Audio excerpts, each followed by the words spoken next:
Boa tarde a todas e todos. Queria agradecer o convite feito pelo professor Eduardo, um amigo de longa data já, que também foi professor da minha universidade, na Universidade Estadual de Londrina. E dizer que é muito bom, né? A gente está aqui para poder conversar. Acho que o nome dessa ação aqui, ser conversas sobre o PIBID, é muito interessante, porque o PIBID tem essa característica, né? É uma ação que é coordenada pela CAPES. A CAPES a parte da CAPES responsável pela formação de professores na educação básica. E o PIBID, ele veio para fazer essa aproximação que a gente tanto queria, né? Tanto os professores da educação básica sempre reclamaram do distanciamento das universidades do chão da escola, como também das universidades no processo de formação de futuros professores, né? Então, essa relação, essa aproximação, professor da universidade, da licenciatura, o graduando, né, e o professor da escola, ela tem se mostrado bastante exitosa, e eu acho que isso só tende a crescer no país. Recentemente, o ministro da Educação, Luiz Mercadante, ele lançou um programa, não sei se todos tiveram a oportunidade de ver, chama-se, na verdade, ele é uma bolsa de iniciação científica júnior. O Ministério tem chamado de quero ser professor, quero ser cientista. E ele vai ser o quarto elemento, principalmente em relação ao PIBID. Envolve hoje o professor da universidade, envolve o graduando, o professor da escola, e agora também vai envolver o aluno da escola de ensino médio.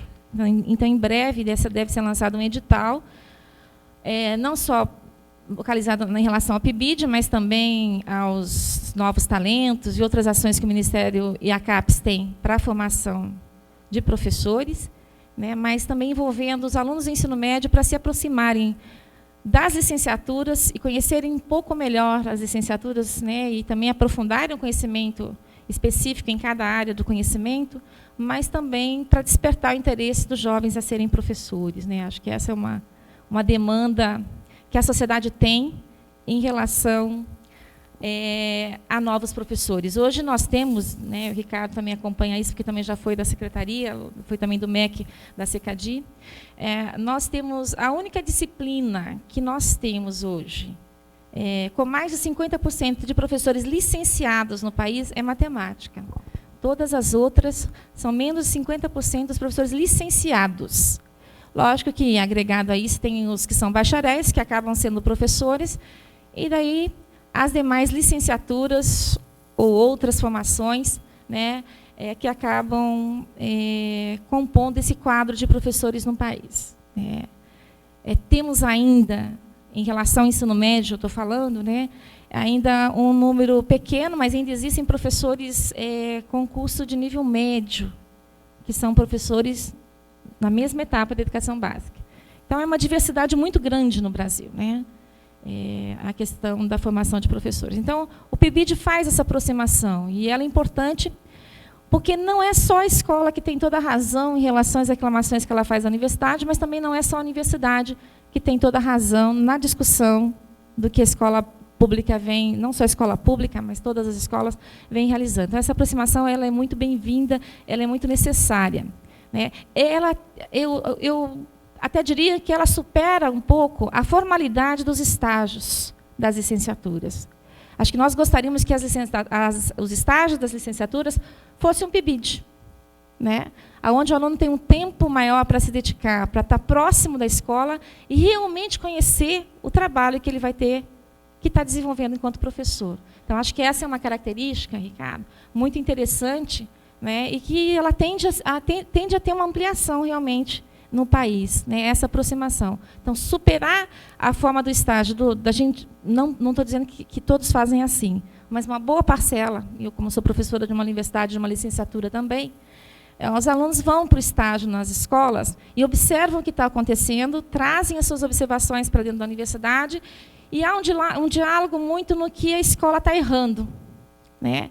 Então, eu acho que essa relação do PIBID, que não é apenas um programa de bolsa, acho que a gente tem que deixar bem claro também, o nome dele é um programa institucional de bolsa, de iniciação à docência, mas ele é mais do que a cedência de bolsas, né? Ele realmente vai aproximar, observar, mas não é só observar e levar aquela sua observação para dentro da universidade. É observar, é dialogar com o professor que está lá na escola pública, né? E esse professor e esse aluno da licenciatura poder dialogar com a universidade, com as licenciaturas. Eu e o Ricardo combinamos um pouco, eu só queria fazer esse preâmbulo e vou entrar em algumas questões, e daí já o Ricardo, na hora que quiser intervir também, nós estamos conversando, né? É o seguinte, a situação do ensino médio no Brasil ela é grave, né? Acho que todos nós conhecemos os grandes problemas que envolvem a educação básica, o ensino médio. O que é interessante é que, principalmente nesses últimos anos, ele começou a fazer parte da pauta nacional, né, em relação à educação, coisa que até então ele não fazia. O ensino médio passou a ter o recurso, né, com a mudança em 2007 do Fundef para o Fundeb, né, quando então, porque a LDB já colocava isso, que é um único nível de ensino, a educação básica, que é composto pela educação, ensino fundamental e ensino médio. Mas, em 2007, com a mudança e a criação do Fundeb, é que o ensino médio passa a também receber recursos destinados para o ensino médio. É a partir de 2007 que os livros didáticos estão chegando às escolas de ensino médio. Até então, não havia livros didáticos nas escolas de ensino médio.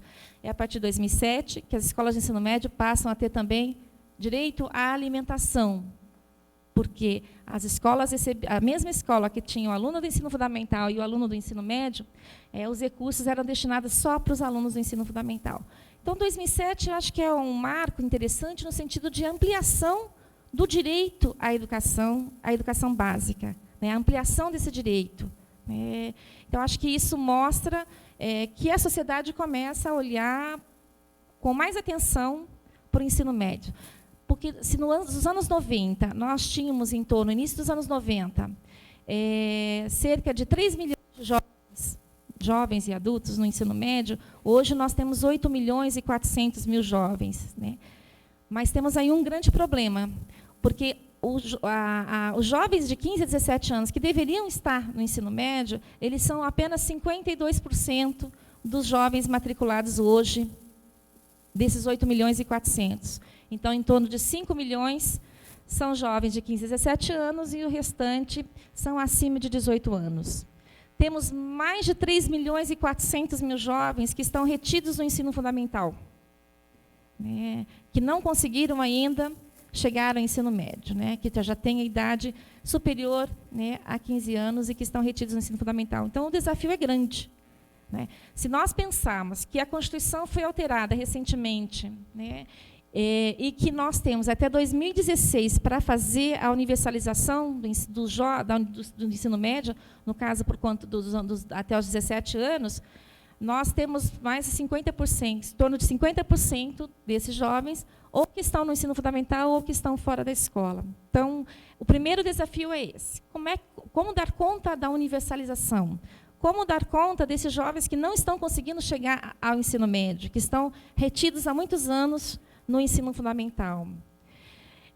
Como pensar uma formação de professores que supere o formato que nós construímos, né, que é de forma fragmentada, né? O professor de português é de português, de matemática, geografia, e nem nas áreas de conhecimento nós conseguimos fazer um diálogo, né? A área de ciências humanas, história, geografia, sociologia e filosofia, ela dialoga.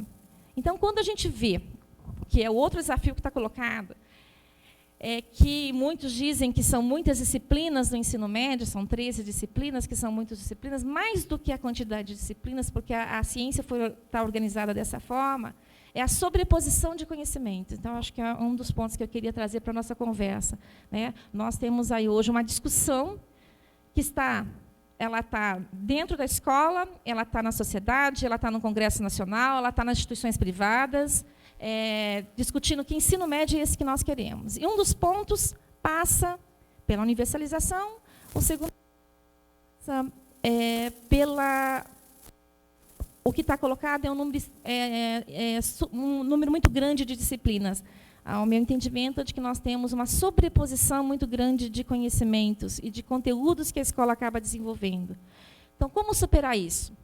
As novas diretrizes aprovadas em 2012, elas apontam para a gente que o Ministério da Educação tem a responsabilidade de coordenar um processo de criação das expectativas de aprendizagem. O que se espera do aluno, né, nesse momento que ele está na escola. O Ministério inverteu isso e está apontando qual é o direito do aluno a aprender, qual é o direito dele à aprendizagem, ao desenvolvimento. O que o Ministério hoje quer? Criar uma unidade nacional do currículo, que não significa currículo único ou currículo mínimo, mas significa criar essa unidade no país. Que conhecimentos são esses necessários que deve, né, estar presente desde o Rio Grande do Norte ao Rio Grande do Sul? Né? Mas não significa currículo único. Por que não currículo único? Porque quem define o conteúdo é a escola. Mas quais são esses conhecimentos necessários para a formação desse cidadão? Aí a gente acha que é necessário criar uma unidade. Então, esse é um outro desafio, que é a gente pensar e elaborar que conhecimentos escolares são esses necessários para a formação do sujeito integral, quer dizer, na sua totalidade, né? O sujeito que tem o direito à aprendizagem e tem o direito ao desenvolvimento também. Então, acho que essas são algumas questões que eu coloco de início, Ricardo, para a gente poder ir dialogando. Boa tarde. Vou pegar aqui o gancho da Sandra. Só que um comentário inicial, tem a ver com a abertura, é que, dado esses dois desafios que a Sandra está colocando, e os outros desafios todos que nós temos do ponto de vista de uma estratégia de enfrentamento das desigualdades no Brasil, né, é muito importante a gente sublinhar uma coisa que eu acho que no dia a dia e até na opinião pública se perde, parte de aceitar o generoso convite do Eduardo, é que às vezes a gente esquece o que vocês vão representar daqui a pouco, quer dizer, que é a possibilidade do professor ser um ator-chave por dentro da educação para reduzir desigualdades, né? Então, eu acho que a gente tem que poder dialogar com isso. E nos dois pontos que a Sandra trouxe, eles expressam talvez um dos maiores desafios que a gente tem. O primeiro é acesso, mas segue-se a questão da permanência na escola, isso, e depois a capacidade de conclusão com sucesso, isso, com a baixa defasagem de seriedade, adequado a formas de habilidades e competências que a gente estima que são necessárias, sabendo que no mundo contemporâneo o ensino médio virou o piso. Você não tem inserção no mercado de trabalho, você não tem uma inserção transformadora e crítica na sociedade sem ter pelo menos o ensino médio, né? Então, pensar acesso, permanência e a capacidade de conclusão com sucesso é chave. E para além da defasagem enorme dos meninos e das meninas, dos jovens que não entraram no ensino médio, que ainda estão retidos no ensino fundamental, só mais um dado complementar à Sandra, a gente tem um espectro um pouquinho maior, 15 a 19 anos, 15, 16, 17, 18, 19 anos. Tá? São mais ou menos 17 milhões de pessoas com essa idade no Brasil hoje. Dessas, 5 milhões e 800 mil estão fora da escola. Tá? Que projeto de sociedade é esse que a gente está construindo nesse mundo globalizado, dinâmico, competitivo, tecnológico, intenso, que nessa faixa, não estou falando nessa faixa, quase 6 milhões estão fora, mas e a gente podia dizer, a economia está crescendo, o Brasil está mais dinâmico, então isso é um dos paradoxos que acontecem nesse ciclo de vida, as pessoas sendo atraídas para o mercado de trabalho. É verdade com a parte deles sim, mas desses 2 milhões e meio não estão na escola, não estão trabalhando e não estão fazendo nada. Os chamados nem. Como é que a gente faz para atrair esses meninos e essas meninas de volta, fazer com que os outros que estavam lá atrás, defasados, acelerem, e os que estão na escola não saiam? A gente tem 2 grandes saltos, Sandra pode depois dar detalhes. A gente tem um salto do gargalo do 9º para o 1º ano, que é colossal, do ponto de vista de evasão e abandono. A gente ainda tem uma cultura de repetência grande que atrapalha. mas a gente já tem um salto, quedas ao longo do ciclo. A nossa taxa de evasão é a maior da América Latina. O problema, do ponto de vista relativo, é muito... que a gente tem problemas, todos sabemos, mas do ponto de vista relativo, a gente está muito fora do que seria minimamente razoável e esperado. Tem horas que fica meio estranho com a gente conversando. Estou pensando aqui, vocês, a trajetória de vocês, tá? Com professores e com diretores de escola, parece meio, às vezes a gente naturaliza a coisa assim, que o menino saiu da escola. Aí no dia a dia, assim, parece, não gostava muito de estudar mesmo, meio ferrado, ferrado é um jargão carioca, desculpem. Então, viu, aquela família era muito vulnerável, não tinha mais jeito, ou o garoto era um encrenqueiro e tal. E aí a loucura é que a gente não cria, para além da discussão curricular, já volto aqui a gente comenta, mas a gente não cria no cotidiano das práticas pedagógicas formas que sejam capazes de fazer uma das coisas mais difíceis que a gente tem, que é olhar para essa questão das diferenças, dar conta de entender a sofisticação que está colocada no dia a dia de uma sociedade tão plural como a nossa e tão desigual. Então, é possível que vários de vocês que terminem a licenciatura, passem pela pedagogia, entrem na rede pública. É possível que vários de vocês, com 20 e poucos anos, para um desenho das secretarias, das 27 secretarias, não tem nada a ver com o Paraná, sejam alocadas imediatamente nas áreas mais difíceis de trabalhar.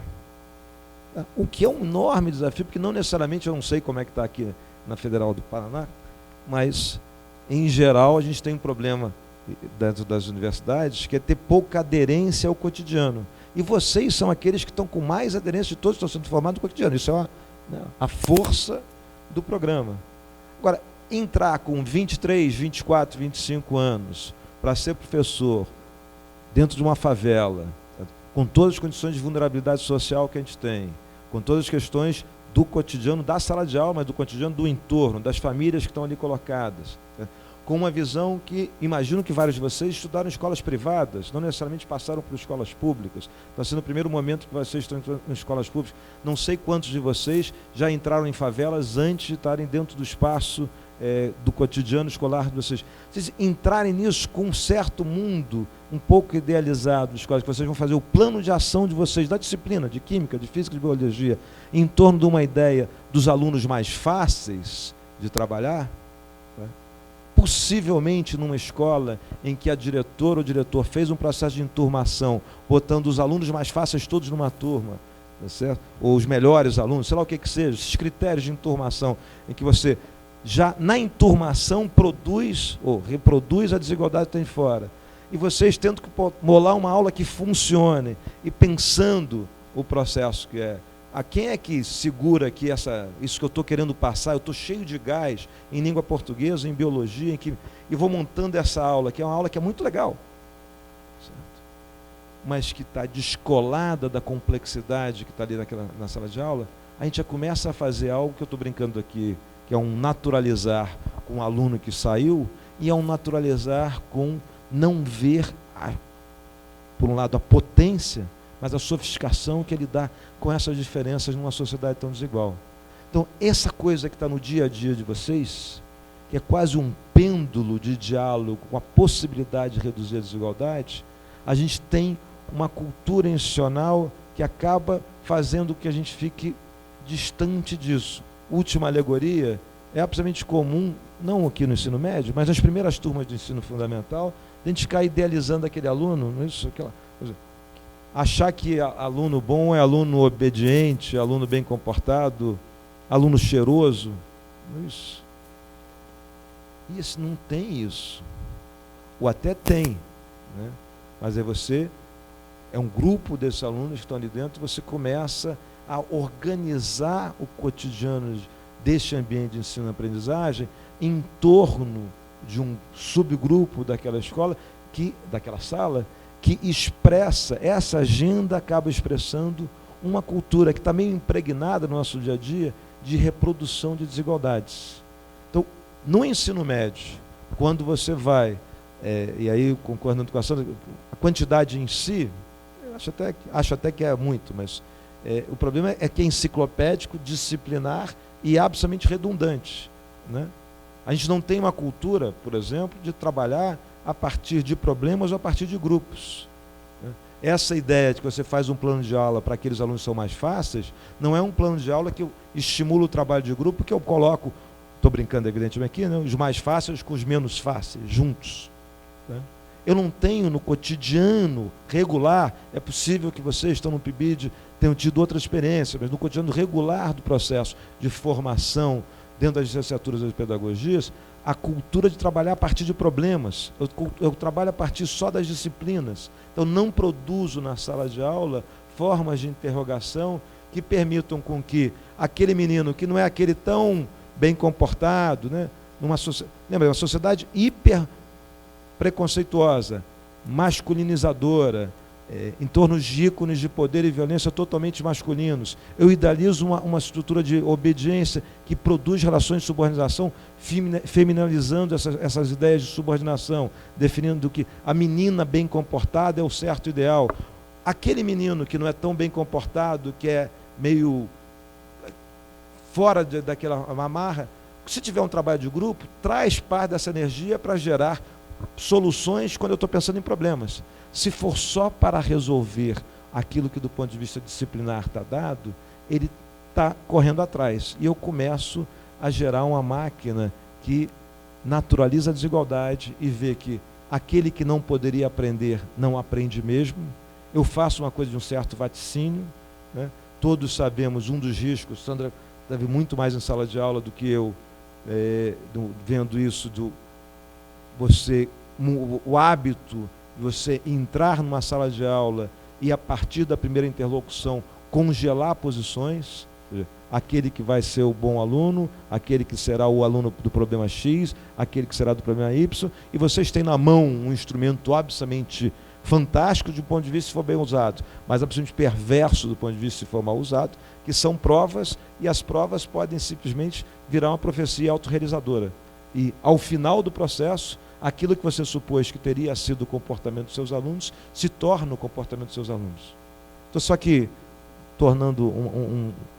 tentando dialogar aqui com o programa mesmo, né, com o desafio de vocês, é que pensar esse projeto de sociedade que tem as cargas que a Sandra trouxe, mas esses pequenos dados aqui, que é tão desigual, que coloca a gente tão fora, com tantos desafios.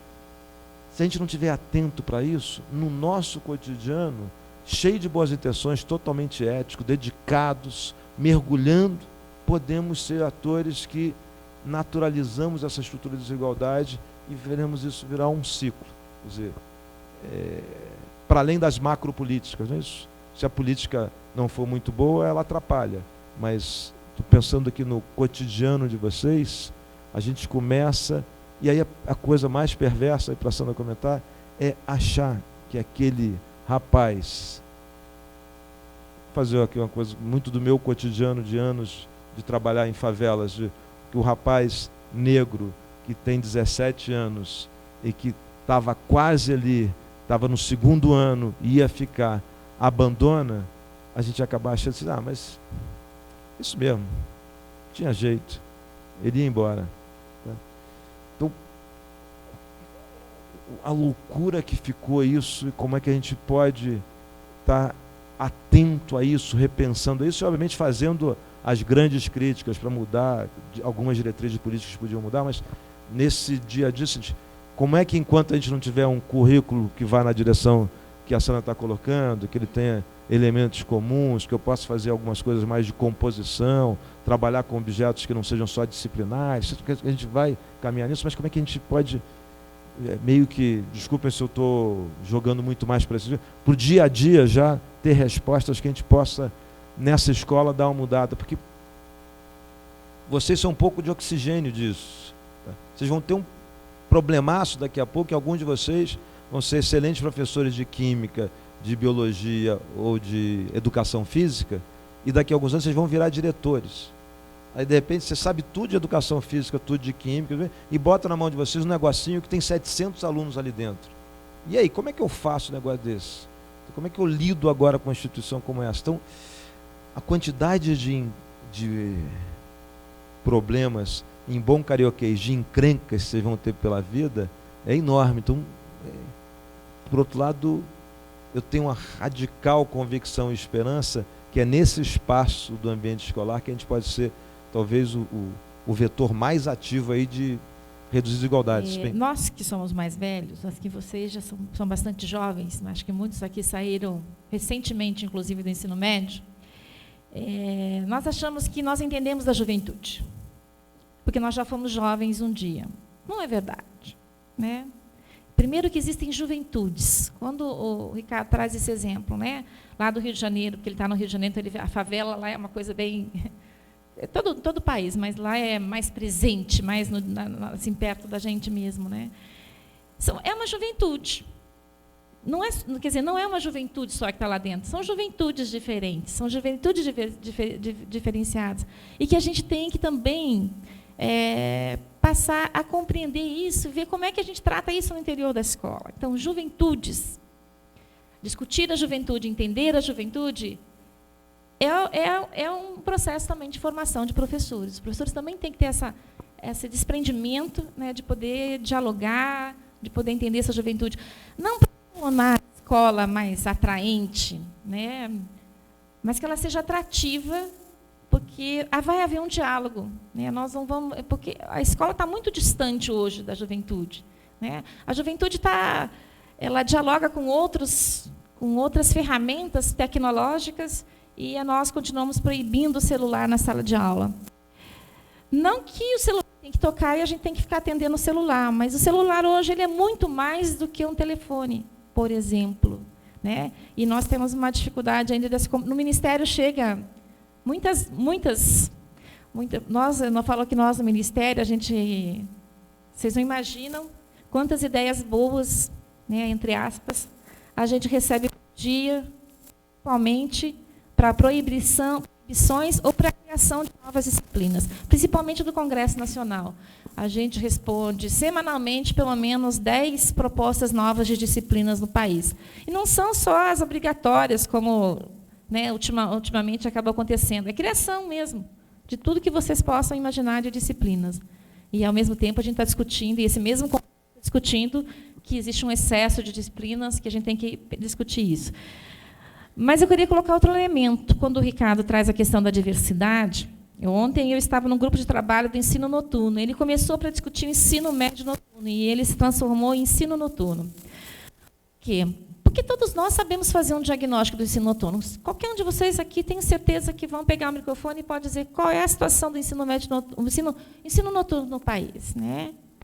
Eu fiz pedagogia já né, na década de 80. E ontem eu falava que eu me lembro de um livro que eu preciso achar na biblioteca da minha casa, que era um livro, acho que das polêmicas dos nossos tempos, que a autora é Célia, não me lembro o nome dela, o sobrenome, e ela já falava do ensino noturno. E nós continuamos tendo o mesmo ensino noturno, que não tem primeira aula e que não tem a última aula. Né? Que o aluno do ensino noturno ele acaba sendo bastante prejudicado, porque a igualdade, às vezes, não significa igualdade, significa uma grande diferença. Né? Então, a gente precisa enfrentar esse desafio. Como a gente tem que enfrentar o desafio de que o ensino médio não chegou no campo. Chegou muito pouco. Quem é que discute a educação do campo nas licenciaturas aqui? Vocês já discutiram sobre o campo? Difícil. Né? A gente já discutiu sobre o ensino noturno nas nossas licenciaturas? Talvez muito pouco. A educação de jovens e adultos, porque todos os licenciados estão sendo formados para trabalhar nos anos finais e no ensino médio, que tem o campo, que tem o quilombola, que tem o indígena, que tem o ensino noturno, que tem a educação de jovens e adultos. Né? Então, acho que isso também eu queria trazer para a discussão com a gente, porque isso volta em relação à formação de professores. Né? Qual é hoje o diálogo que tem que existir realmente, né, da universidade com toda essa diversidade? E aí não basta apenas ter uma especialização em educação do campo. Ela é importante? É. Mas o professor tem que ter essa compreensão de como é que isso se dá, né, nessas escolas que estão chegando e devem chegar cada vez mais para atender os jovens, os adultos, as crianças, né, que vivem no campo. A mesma coisa no ensino noturno. Se nós tínhamos, há 20 anos atrás, a maioria dos alunos do ensino médio no noturno, isso tem uma explicação, porque o ensino noturno no Brasil ele nasce do espaço que sobra do ensino fundamental. Então, onde sobrava espaço na escola? À noite. Então, se nós tínhamos, no início dos anos 90, 70%, quase 70% dos alunos do ensino noturno, hoje teve uma inversão. Hoje, em torno de 30%, vamos colocar 40%, um pouco menos de 40% de pessoas que estudam à noite, né? Mas essa inversão não é uma coisa simples, porque os alunos estão querendo estudar de dia. Não, acho que muitos desses são esses que estão fora da escola. Ontem nós fazíamos um cálculo das pessoas, pegando os dados do PNAD, são mais de 50 milhões de pessoas, né, que poderiam estar na escola se o ensino médio, talvez noturno, desse melhores condições de aprendizagem para essas pessoas, né, que procuram noturno. Então, essa diversidade, atendimento, campo, urbano, noturno, diurno, quilombola, indígena, EJA, tudo isso faz parte da educação básica. Então, esse estendimento da compreensão da educação básica, que a LDB trouxe para a gente, ela ainda não está consolidada, né, no nosso país, não está consolidada nas nossas escolas, né, que nós temos 2 níveis de ensino, educação básica e ensino superior. Significa que o aluno que não termina o ensino médio, ele não terminou o primeiro nível de ensino, que é a educação básica. Então, eu acho que esse também é uma questão que a gente tem que estar apontando na discussão da formação de professores e neste olhar que os alunos que estão fazendo o PIBID e os professores, né, podem ter de aproximação. Porque não é só a escola urbana, a escola do centro, mas é a escola da periferia, a escola do campo, a escola da noite, a escola da EJA, né? E a gente tem uma dificuldade muito grande nos nossos currículos ainda de pensarmos toda essa diversidade. Não sei detalhes do Paraná, mas tem municípios hoje no Brasil que tem mais de 100 escolas no mundo rural com menos de 10 alunos. Imagino qual é a estratégia possível de uma política educacional, tá, com escolas tão pequenininhas e dispersas. Tá. Eu sei que não é problema do Paraná, mas só para vocês não esquecerem, gente, tem escolas que... Eu tive uma vez numa escola, em São Gabriel da Cachoeira, que é a cabeça do cachorro no mapa. Estava lá no mapa do Brasil, aqui do lado do norte, sul, leste, oeste, lá na cabeça do cachorro. Da sede de São Gabriel para a escola são 4 horas e meia quando você vai a favor do Rio, de voadeira. É uma escola de ensino médio. E aí como é que você está pensando política para isso? Aí tem a grande política lá do secretário, bom, tá, mas e aí isso que a Sandra está trazendo? E aí a nossa capacidade de ter uma política pedagógica efetiva no cotidiano escolar que dê conta disso. Agora, não precisa ir para São Gabriel, vocês estão aqui, mas o primeiro ponto da Sandra é absolutamente fundamental. E, evidentemente, eu sou mais velho que a Sandra, mais careca do que todos vocês aqui, etc. Mas mesmo os mais jovens dos professores que estão nas escolas brasileiras hoje, não necessariamente estão dialogando com os jovens. Tem uma pesquisa do Dairel, um professor da FMG, que ele tenta fazer um mapa com a percepção dos jovens sobre o que é o bom professor e sobre o que é o mau professor. Tá? E tem um estudo empírico muito forte, tá? E algumas dimensões aparecem. A primeira dimensão com mais impacto é de diálogo, tá?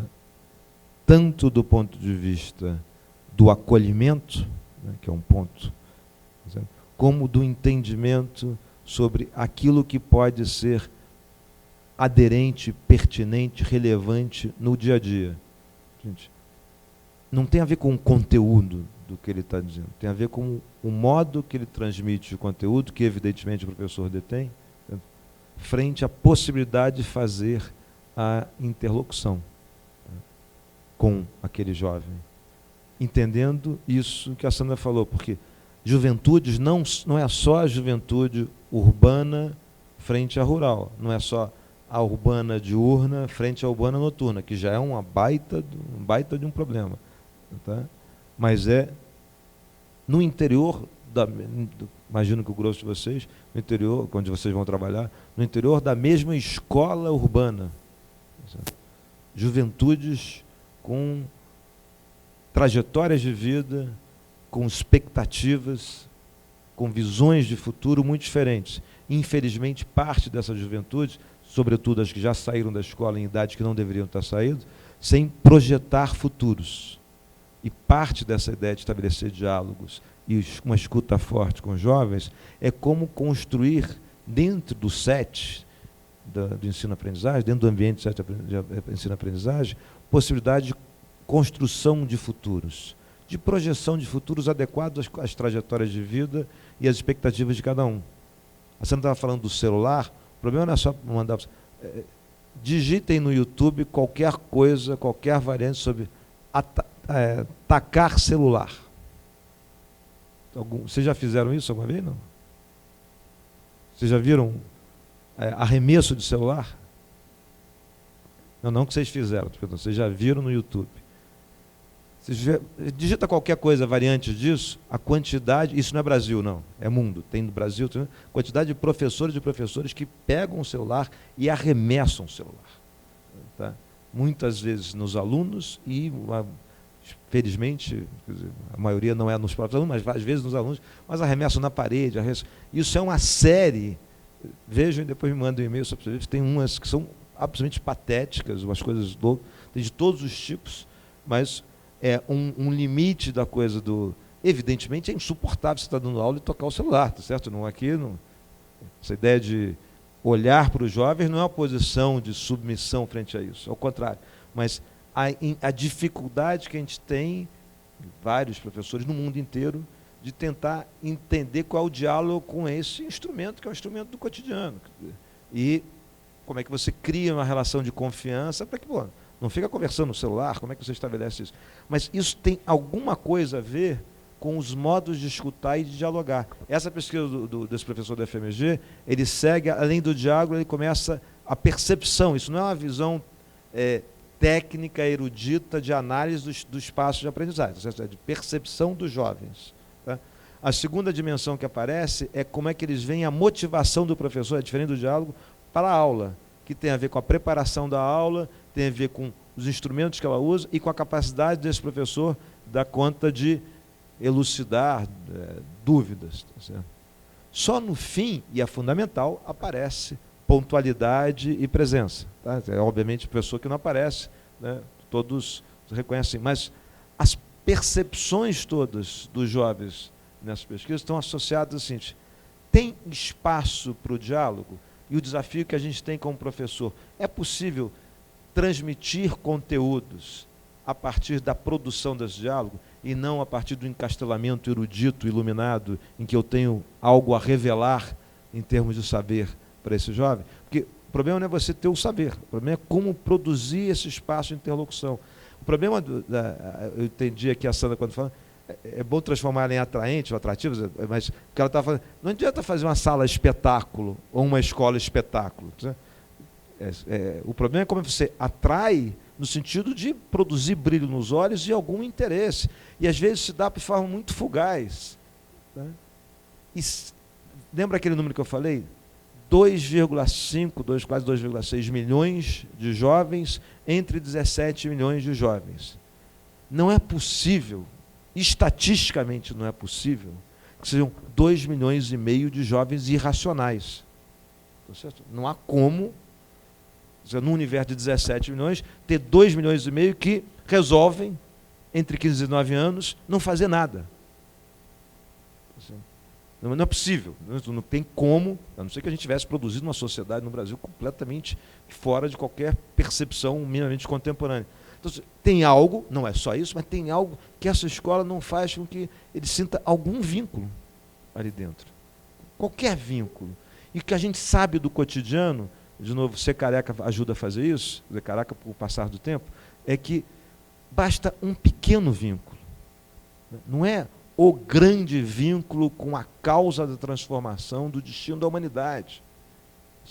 É estabelecer vínculos, estabelecer relações de confiança, é estabelecer algo crível.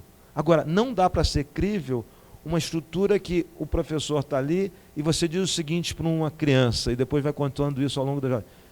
Aguenta aí, topa, acredita que daqui a 12 anos vai ser legal. Não é isso que a gente faz? Porque parte da nossa estrutura escolar está ancorada numa visão do século XIX do mundo do trabalho, que vê um investimento só. Se acreditem que eu aqui do lado de cá, enquanto professor, vou revelar a vocês alguma coisa, tá? De preferência, fiquem, eu tenho uma visão meio homogeneizadora de vocês, estou fazendo uma alegoria aqui, tá certo? Mas o extremo dessa alegoria, vocês viram a vida inteira, mesmo que vocês não tenham visto na sala de aula, que é a família Margarina. Né? Vocês conhecem a família Margarina? Pode acordar você, não precisa dormir não. Ó, lembra da família Margarina? A família Margarina é aquela família do casal, não é isso? Normalmente todos casal branco, né? São com um casal com um casal de filhos, que o pai está elegantérrimo às 6 horas da manhã, sorridente, absolutamente apaixonado pela mãe, a mãe dá aquele olhar piscando para ele assim, de felicidade, um dos dois pergunta se o filho está bem, se não está bem, o menino e a menina não brigam, conversam entre si ali de forma absolutamente amorosa, tá certo? O pai diz que vai pegar o filho no final do dia, a mãe pergunta sobre o dever escolar, evidentemente o único fenômeno que existe ali para poder gerar aquele mundo é a margarina, porque não tem mais nada que possa criar uma família como aquela, tá certo? Só que a gente entra na sala de aula supondo que existem famílias margarinas. A gente vai para ali, é óbvio que não é esta alegoria, mas é outra alegoria. Aquele cara, está tudo ali legal, certo?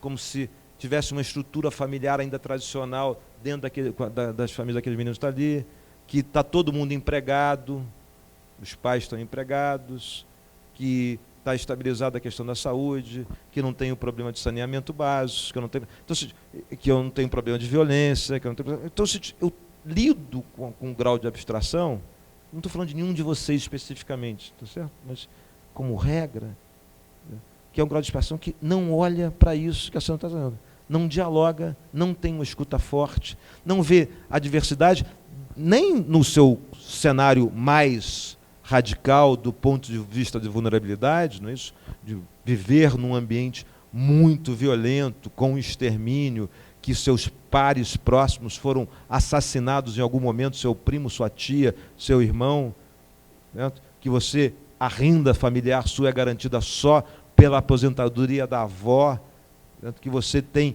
um irmão que já abandonou a escola, o outro irmão que vai abandonar a escola, um outro ligado a alguma estrutura de criminalidade, e você está ali dentro. Certo? Mas não é só esse caso, que é um caso cotidiano, recorrente e fundamental, sobretudo em espaços urbanos violentos que se estabelecem estruturas de extermínio, sobretudo para jovens negros no país. Mas não é só esse caso. Tá? Não ter um processo de escuta forte e atenta que permita estabelecer vínculos, não vê esse caso que é radical, mas não vê todo o degradê disso com várias nuances. E aí volto. Você começa a achar que é normal o menino ir embora. Aí você começa a achar que algumas coisas que não tem jeito. E é uma enorme dificuldade. A gente não conhece os jovens. Tá? Mas talvez em momento nenhum da história da humanidade tenham se conhecido os jovens. Isso é possível. No entanto, mudou muito, distanciou muito esse processo com a aceleração da tecnologia e a aceleração dos mundos da comunicação.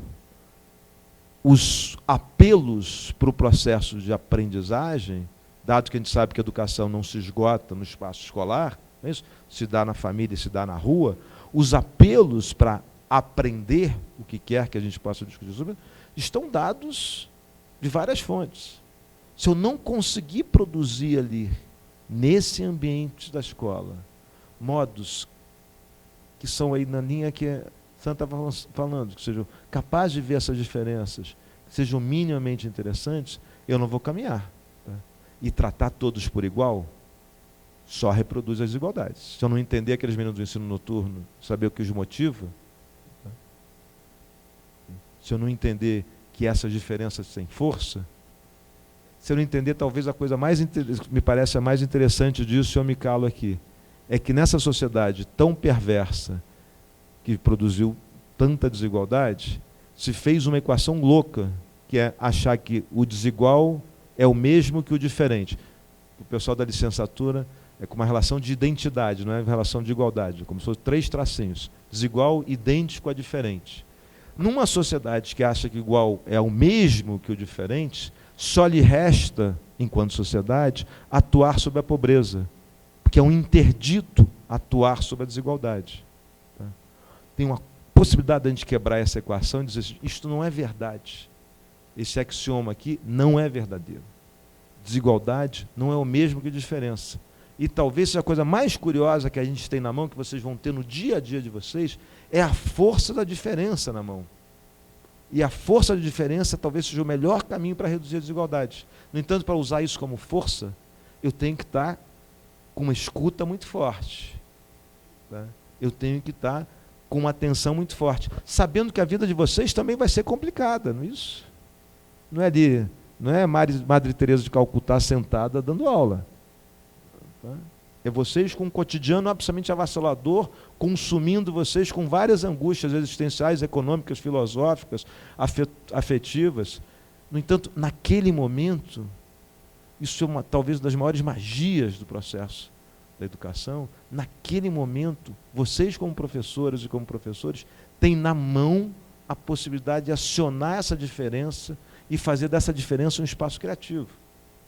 E se isso for feito, me calo, se estabelece um vínculo.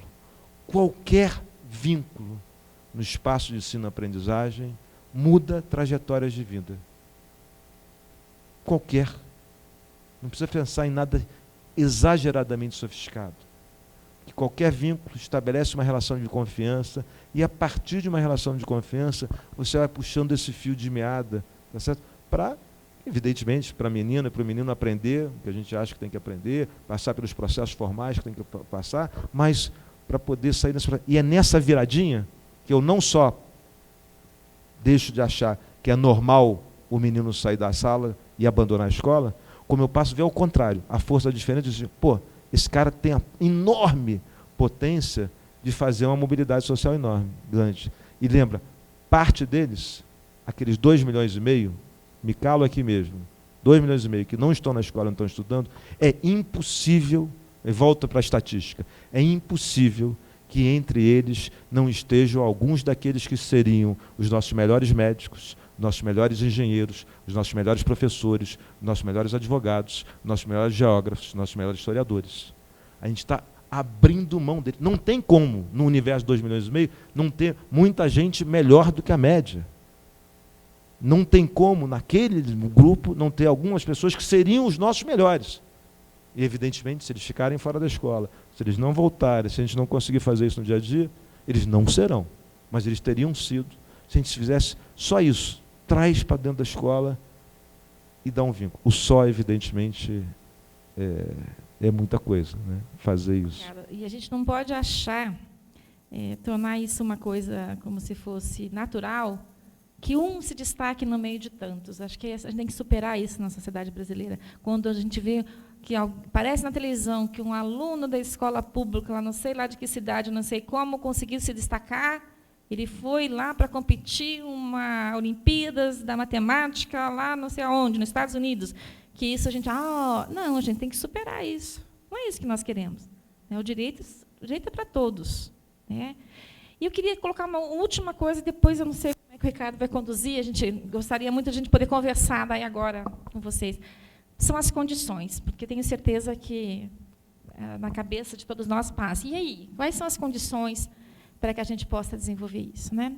As condições, para mim, passam por 2 aspectos, né? O primeiro aspecto é em relação à estrutura, mas quais são as condições da escola. Hoje nós temos no Brasil escolas públicas com excelente condição e temos escolas públicas com péssimas condições, né? Não demos conta isso ainda no país de ter uma igualdade de condições para todos, né? Mas não podemos esperar que todas as condições... Eu aprendi isso, né? Como pesquisadora numa universidade, a gente sempre olha para ver quais são os limitadores.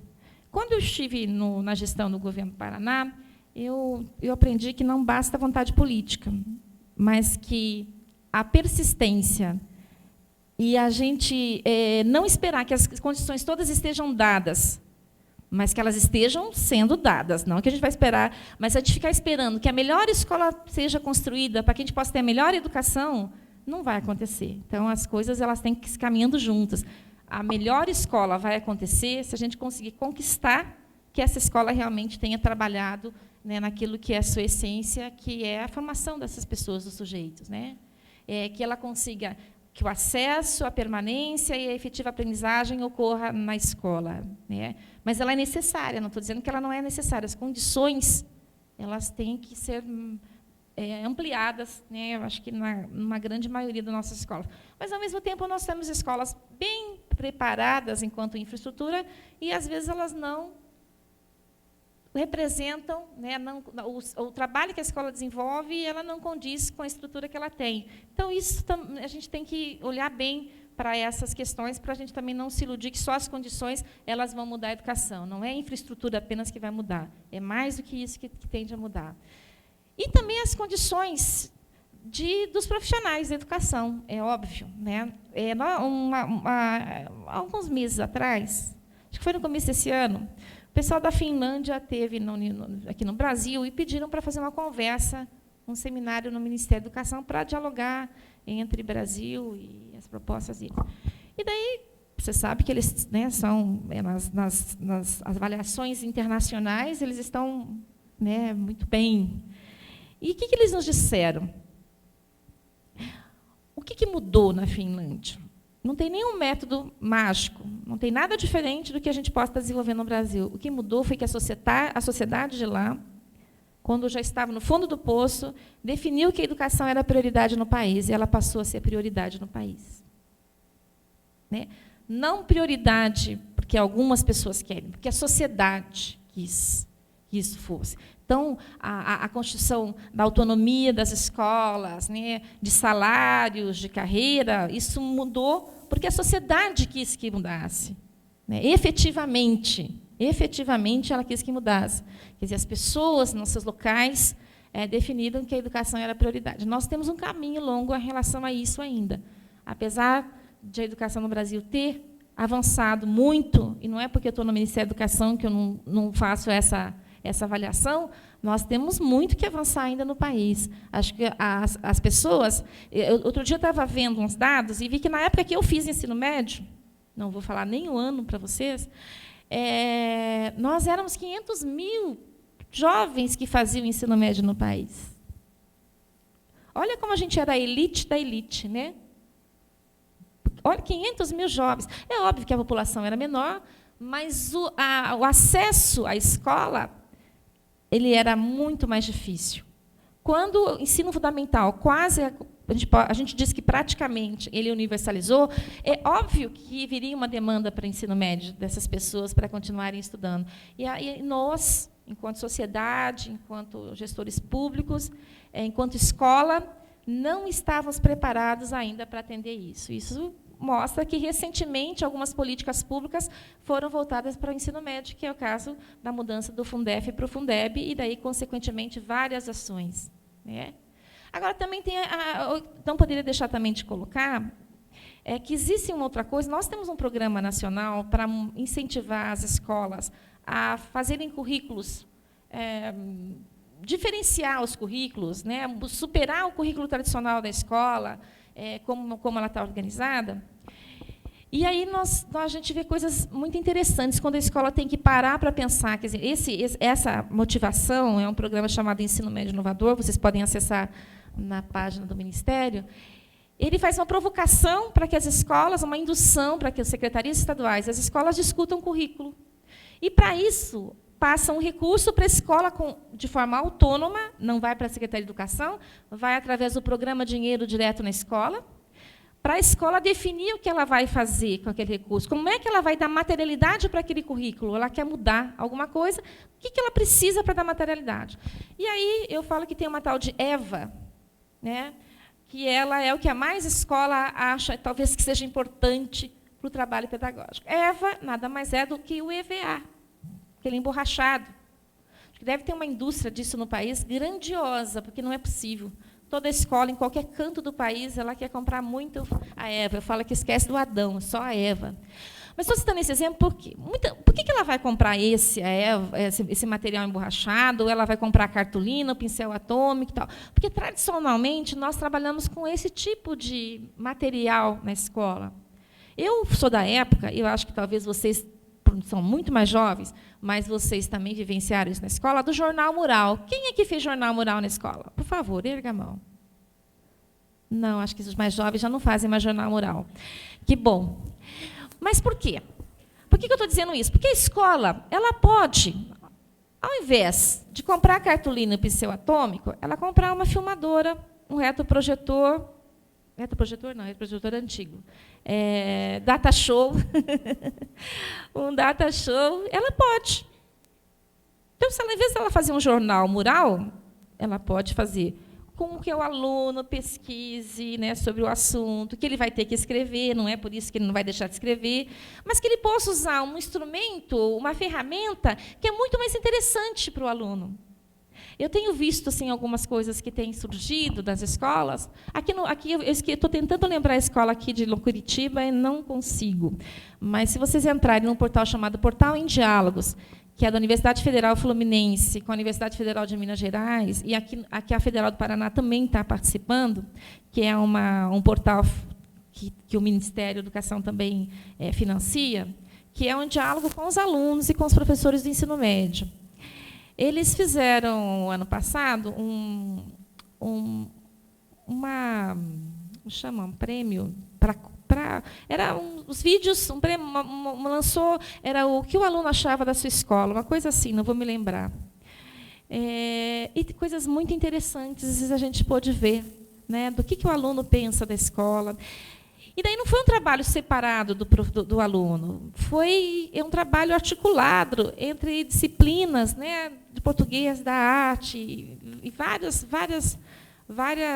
componentes curriculares. E os alunos se envolvem muito.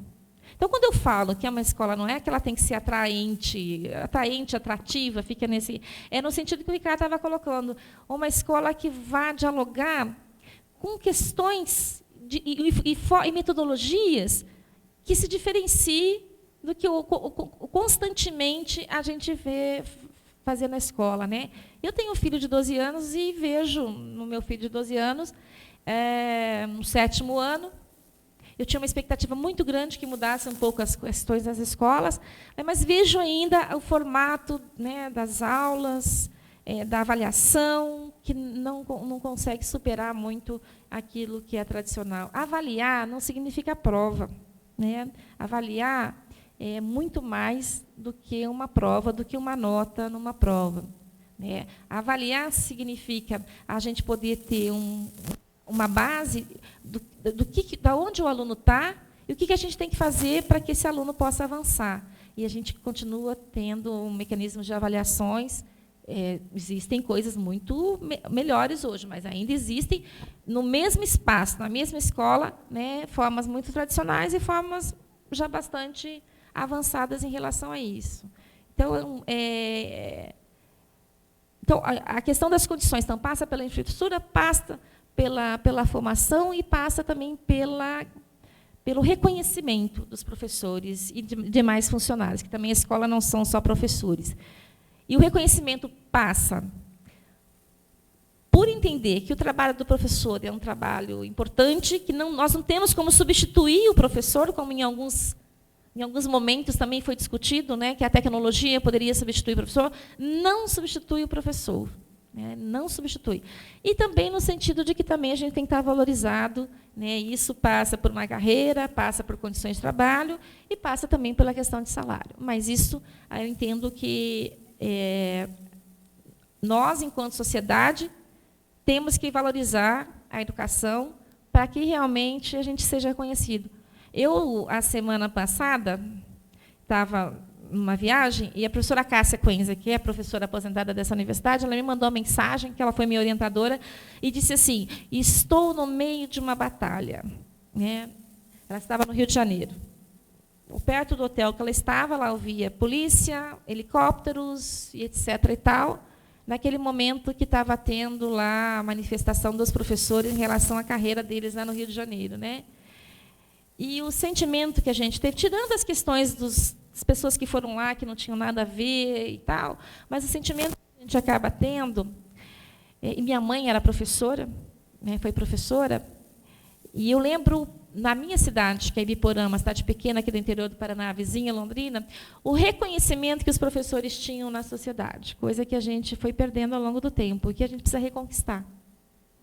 Acho que era isso que eu queria estar colocando, e a gente podia conversar um pouquinho agora. Tá, eu achei muito interessante aquilo que a professora Sandra falou, né? Por que só a tecnologia?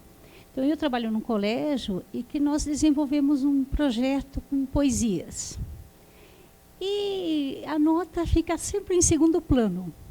Os alunos se envolvem, porque nós fizemos um projeto em parceria com Artes, Escolinha de Artes. Então, é um projeto assim, é declamação de poesias, produção de poesias, arte plástica, e é tudo manual. Né? Ele tem que escrever mesmo. Então, o aluno vem, às vezes ele faz a poesia e copia o desenho na internet, e aí a gente não aceita, ele tem que fazer manual aquilo. Então, e ele é um projeto muito assim, bacana, porque os alunos se envolvem mesmo. Então, às vezes, não adianta tanta tecnologia, né? Você tem que achar o mecanismo para envolver o aluno com a atividade. Eu achei bem bacana aquilo que você colocou ali, né? Que a tecnologia não é tudo. Né? E o que envolve o aluno é saber que ele não vai escrever uma poesia para ficar no caderno dele e ninguém vai ler.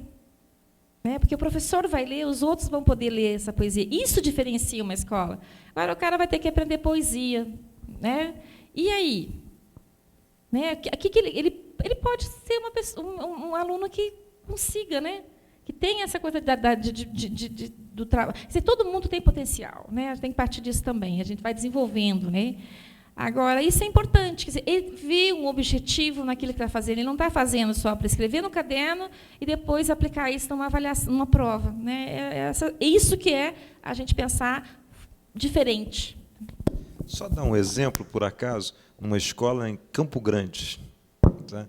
Que a curiosidade é que aquela escola é num antigo...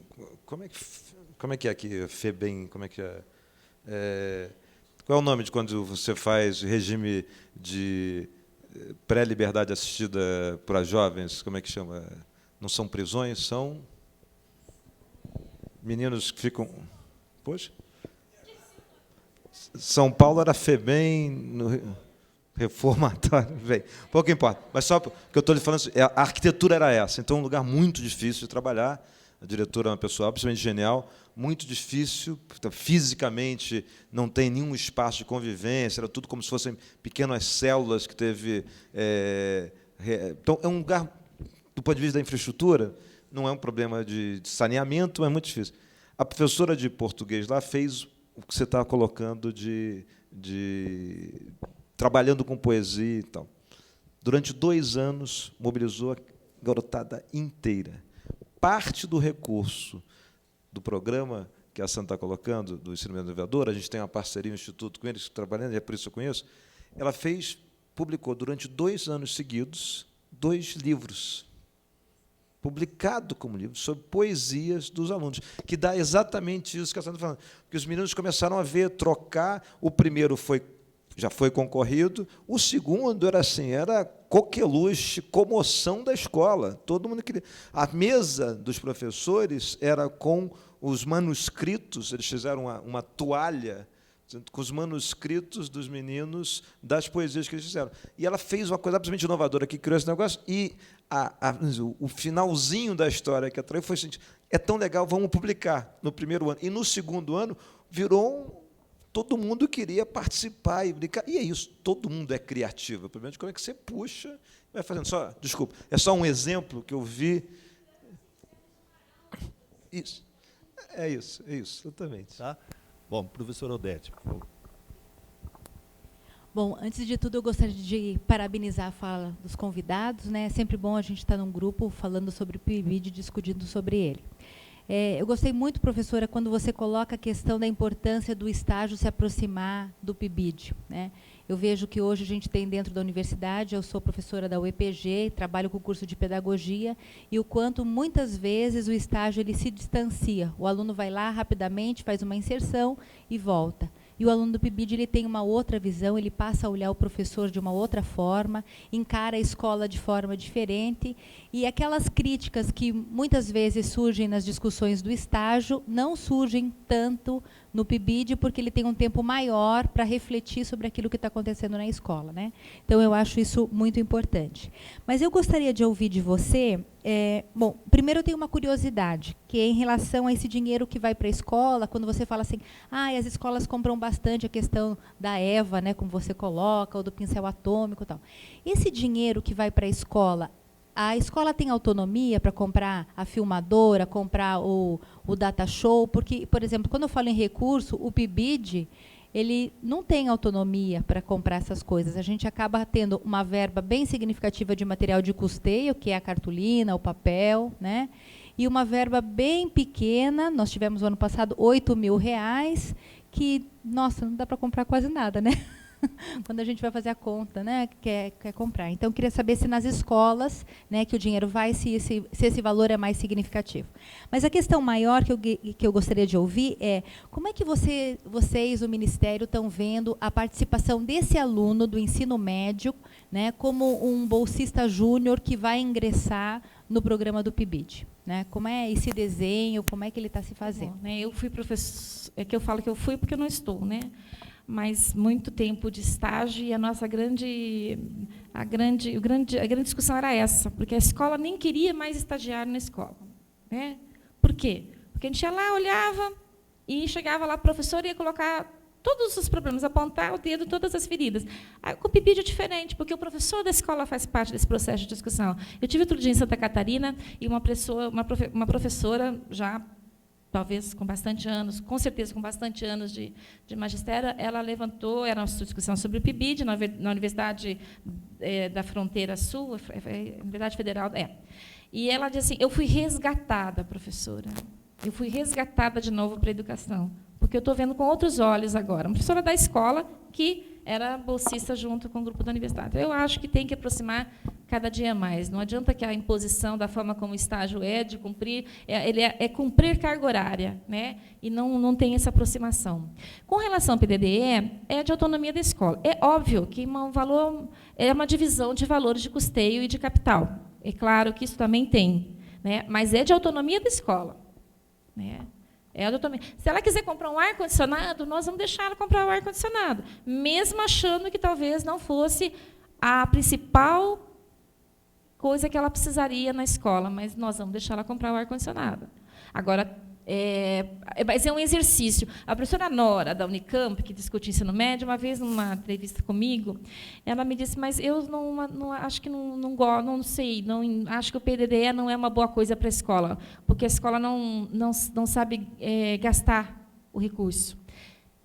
Uma grande parte não sabe, mas é um aprendizado, ela vai ter que aprender. Se a gente está falando de autonomia, de currículo que a escola tem que ter, que o conteúdo, quem decide é lá na escola, o conteúdo escolar, nós também temos que fazer com que a escola aprenda a ver qual é a sua prioridade.